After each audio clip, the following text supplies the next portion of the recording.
Esse é uma cápsula e nós vamos falar agora sobre essa matéria do Globo aqui, que o UOL falou também aqui. O professor citado em voto do Fux, o senhor Adam Pravorsky, teria dito que a anistia de Bolsonaro seria um desastre. Tá vendo como é que o Fux votou errado? Porque o professor que ele citou no voto dele tá dizendo que seria errado. Detalhe, o professor é esquerdista pra caramba. E a citação que o Fux fez dele não foi nada fundamental, foi só no preâmbulo do voto dele.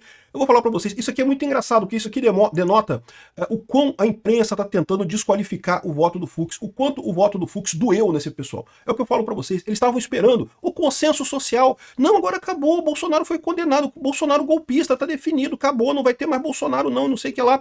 E eles estão vendo agora que isso não vai acontecer, e um dos motivos pelos quais isso não vai acontecer, não é só esse motivo não, tá? Isso não aconteceria de qualquer forma, mas o voto do Fux foi algo que dinamitou essa coisa toda. E aí eles estão se vendo na necessidade de dinamitar o voto do Fux, de tentar jogar contra o Fux, né? Isso é uma coisa, primeiro, que é uma coisa baixa, e segundo, que denota um certo desespero, né? Porque eles conseguiram o que eles queriam, condenaram o Bolsonaro a 200 milhões de anos, não sei o que lá. Vamos entender esse caso aqui, muito interessante isso daqui. Essa notícia foi sugerida por Xi Jinping, Nômade Libertário e várias outras pessoas. Obrigado aí ao pessoal que sugeriu notícias lá no nosso site, no visãolibertaria.com, e obrigado a você que está assistindo o nosso vídeo. Se você gosta do nosso conteúdo, por favor, deixe o seu like e se inscreva aqui no canal, né?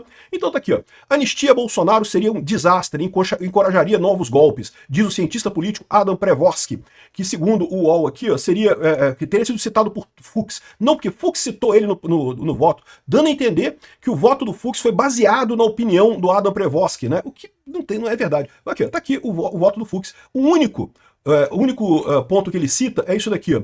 Inicia a análise pelo bem jurídico tutelado por essa norma penal em comento qual seja o Estado democrático de direito. O professor de ciência política da Universidade de Nova York, Adam Pravorsky, esclarece que a palavra democracia possuía uma conotação negativa até muito recentemente, tendo inclusive seu uso desaparecido ainda na Roma Antiga. E é verdade, para quem lê Sócrates, Platão, né, Aristóteles é que criticava muito a democracia, né? Ele criticava a democracia, era uma porcaria. E realmente a democracia deixou de ser usada como termo, né? Mas depois ela voltou à tona justamente com a Revolução Americana, né? E aí depois ele fala aqui que não, que no final das contas isso se tornou uma coisa muito importante. O conceito de democracia evoluiu gradualmente para se tornar uma nova construção que elevou a liberdade de valor político mais importante e prosseguiu para afirmar que esse valor somente pode ser alcançado por pessoas que forem governadas pelas leis que elas mesmas determinam e às quais sejam igualmente sujeitas. Então, o que ele está falando aqui é aquilo que eu falo para vocês.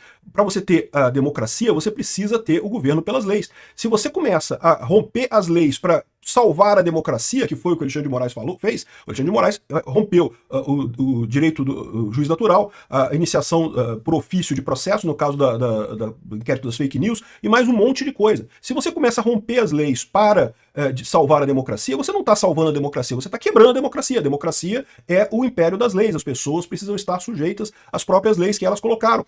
Né? A figura do, entre aspas, herói, o salvador da democracia, que o Alexandre de Moraes gosta de vestir, é sempre um tirano. Por quê? Porque está embutido nessa ideia que ele distorceu as leis para salvar a democracia, né? Lógico, senão não precisava ser chamado de salvador da democracia, né? Então aqui, ou seja, essa foi a citação que ele fez do cara aqui. Isso aqui não é que dê a base para toda coisa, mas coloca uma coisa muito óbvia que é, olha só, se você rompeu a lei para condenar Bolsonaro, você está dando um golpe, não tem outra forma de dizer isso, né? Enfim, e aí o Globo coloca aqui a entrevista dele e de novo, o cara é esquerdista, então evidentemente ele achou lindo a condenação de Bolsonaro e coisa e tal. Então ele fala aqui, ó, qual o significado do julgamento de Bolsonaro para a democracia brasileira? O que impressiona no julgamento não é apenas que Bolsonaro foi condenado, mas os oficiais militares de alto escalão também foram. Isso é inédito no Brasil. E as Forças Armadas estão em silêncio. Sim, senhor Pravorsky, porque as Forças Armadas fizeram uma merda lá em 64 de assumir o poder, mas elas aprenderam. Felizmente, eu espero que os juízes aqui do Brasil também aprendam que a democracia não precisa de salvadores, porque as Forças Armadas fizeram o golpe em 64 exatamente para salvar a democracia. Pode procurar. A manchete do Globo no dia seguinte, não, a democracia está salva, os generais agiram e salvaram a democracia. Sempre que alguém fala em salvar a democracia rompendo as leis, está automaticamente dando um golpe. É o que o Alexandre de Moraes está fazendo aqui também. Mas é lógico, o cara é esquerdista, ele tá mergulhado na bolha da esquerda lá dos Estados Unidos, que acha que Bolsonaro deu um golpe mesmo, tentou um golpe mesmo. Cadê o golpe? Cadê a tentativa de golpe do Bolsonaro? O julgamento mostra que Bolsonaro não sai impune e que sua base potencial de apoio para desestabilizar a democracia foi desativada. Ele nunca ameaçou a democracia, ao contrário. Muita gente critica Bolsonaro exatamente porque ele ficou jogando das 4 linhas da Constituição, no que ele está correto. Eu não critico ele por isso, ele estava correto nisso daí. Mas o pessoal está vendendo a ideia de que que ele tentou dar um golpe, coisa e tal. As Forças Armadas não vão desempenhar um papel político. Não, não vão e não iriam, e nunca tentaram, e nunca houve essa tentativa. Esse é o problema. Eles estão dizendo que é uma coisa positiva, que as Forças Armadas não fizeram nada, mas peraí, então cadê o golpe do Bolsonaro? Se as Forças Armadas não fizeram nada, cadê o golpe, né? Enfim, aí ele fala aqui da anistia. Ah, seria um desastre. Por que seria um desastre? Porque na visão dele teve o golpe, né? Ele não percebe que, na verdade, no final das contas, o que está acontecendo aqui é a restauração da justiça, eliminando-se o golpe dado pelo Alexandre de Moraes e pelo pessoal do STF, né? Ele fala que é importante que as pessoas não saiam impunes disso. E eu concordo com ele. É importante que as pessoas não saiam impunes em ações criminosas contra a democracia. Não se pode sair impune disso. Por isso que eu digo para vocês, isso é só o primeiro passo. O Alexandre de Moraes, o Barroso, o Gilmar Mendes, eles têm que pagar pelo que eles fizeram para preservar a nossa democracia. Para que a democracia brasileira floresça, é importante que o Alexandre de Moraes, o Barroso, o Gilmar Mendes e mais um tanto ali do STF que embalou esse sonho de destruir o bolsonarismo, esse pessoal tem que ser responsabilizado no futuro, da maneira correta, no devido processo legal, sem perseguição, sem caça às bruxas, mas eles precisam ser responsabilizados. Por isso que o senhor Prevosky está falando aqui, porque eles atacaram a democracia brasileira, não o Bolsonaro. O Bolsonaro não tem evidência nenhuma de que fizeram nada, que fez nada. Agora ele sim, é o que diz o Fux exatamente nesse voto dele, aqui nesse parte do voto, em que ele cita o Prevosky. A democracia, antes de mais nada, é o império da lei sobre as pessoas. No momento que você tem uma pessoa se saindo como o defensor da democracia e reescrevendo as leis porque está defendendo a democracia,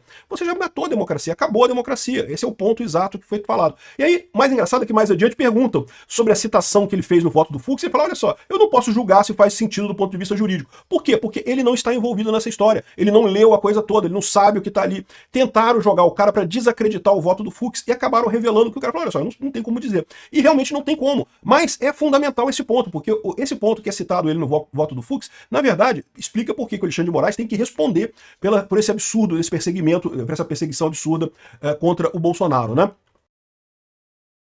Aí o jornalista tenta extrair dele a velha teoria que a democracia está em crise. Por quê? Porque a esquerda está em crise, né? E aí a esquerda quer dizer que a democracia está em crise porque só é democracia de verdade se votarem na esquerda, senão não pode, né? E aí tentam criticar o governo Trump aqui. O governo Trump está se envolvendo com todo tipo... O cara é esquerdista, então ele está criticando o Trump, é lógico, né? Todo tipo de medida de retrocesso da democracia. Está minando a democracia. Ele foi eleito democraticamente, venceu eleições limpas, mas se comporta como um potencial autocrata, típico de esquerda lá. Aí ele fala aqui, ó, qual o impacto para a democracia do mundo? Ele fala, não acredito numa crise global da democracia. Eu vejo uma crise da esquerda, da social-democracia. Partidos de extrema-direita estão aumentando seu apoio na Europa Ocidental, em alguns países chegando ao poder. Mas nenhum desses governos, em que caso incluíram partidos que no passado se declararam fascistas, se engaja em atividades de retrocesso. Então o que ele está dizendo aqui é outra coisa que eu falo sempre por aqui. O que existe hoje no mundo não é uma crise da democracia, nem é um aumento da direita. Eu diria que ele está errado em dizer que os partidos da direita estão crescendo. O que está acontecendo é o colapso da esquerda. A esquerda, ela sempre se baseou na ideia do Estado resolvendo problemas da sociedade. E com a informação descentralizada e distribuída, a eficiência de estruturas hierárquicas ficou muito pequena. Isso fica aparente para o povo. O povo percebe que o Estado não serve para nada, só atrapalha. E com isso, a esquerda, que defende um Estado grande para, entre aspas, resolver os problemas da sociedade, acaba ficando prejudicada nisso daí. O que está crescendo não é a direita necessariamente. Os libertários estão crescendo também. Anarcocapitalistas estão crescendo também. O Milei é um libertário anarcocapitalista que ganhou na Argentina. Tem um monte de gente libertária crescendo num monte de lugar. Por quê? Porque você tem alternativas à esquerda. Alternativas à esquerda que estão crescendo. A esquerda que está desabando, né? Aí o repórter, de novo, o repórter é injuriado, né? Mas há retrocessos em países da Europa, como a Hungria, a Hungria, Polônia e Eslováquia em certo momento, mas são países muito menos desenvolvidos economicamente que não têm tradições democráticas extensas. Na Europa Ocidental, onde tem país com uma renda mais ou menos semelhante e uma longa tradição de alternância pacífica em eleições, não se vivencia o mesmo que nos Estados Unidos. Então ele está dizendo que...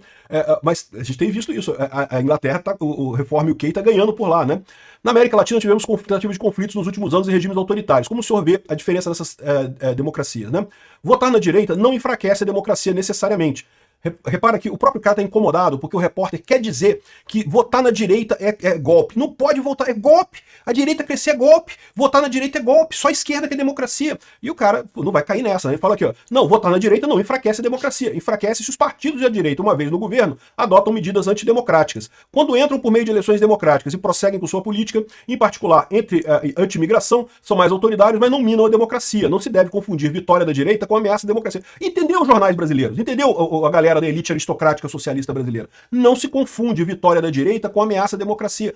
Ah, mas as redes sociais, fake news, o Lula tá perdendo espaço porque o pessoal faz... Não, o Lula tá perdendo espaço porque o argumento da esquerda ficou fraco. As propostas que a esquerda traz são ruins. A direita está crescendo no final das contas porque justamente apresenta uma solução melhor, que é a diminuição do tamanho do Estado, mais independência para as pessoas, cada um cuidar da sua própria segurança, ou pelo menos ter mais autonomia para cuidar da sua segurança, né? Ter armas, ter liberdade de expressão, ter liberdade de empreendimento, né? Aqui, ó, é possível ter... Ó, o repórter insiste, não porque não pode, porque a direita não pode, democracia é só o Lula. É só o Lula que é qualquer coisa diferente do Lula e não é democracia. É possível ter uma democracia com valores iliberais, anti-imigração e xenófobos, por exemplo? Temos que aprender a aceitar o fato de que as pessoas de quem não gostamos venceram as eleições. Desde que sejamos derrotados de acordo com as regras e tenhamos a chance de vencer a próxima eleição, é uma democracia. Não é sempre muito bonita, mas é democracia. Entendeu o jornalista do Globo? O jornalista ficou o tempo todo tentando encurralar o cara para ele dizer que tem uma crise na democracia. Ai, que não pode. Direita ganhar é crise na democracia. Proíbam a direita de ganhar imediatamente. Ou seja, o único erro do cara é porque ele tá imbuído na bolhazinha de esquerda dele e tá achando que teve mesmo uma tentativa de golpe aqui no Brasil. Se ele ver realmente as provas do caso, ele vai perceber que o Fux está certíssimo no voto dele. E quem que vai ter que responder por isso no futuro é o Alexandre de Moraes. Eu concordo com ele. Não se pode deixar essa tentativa de golpe do Alexandre de Moraes passar em claro. O Alexandre de Moraes tem que responder por isso.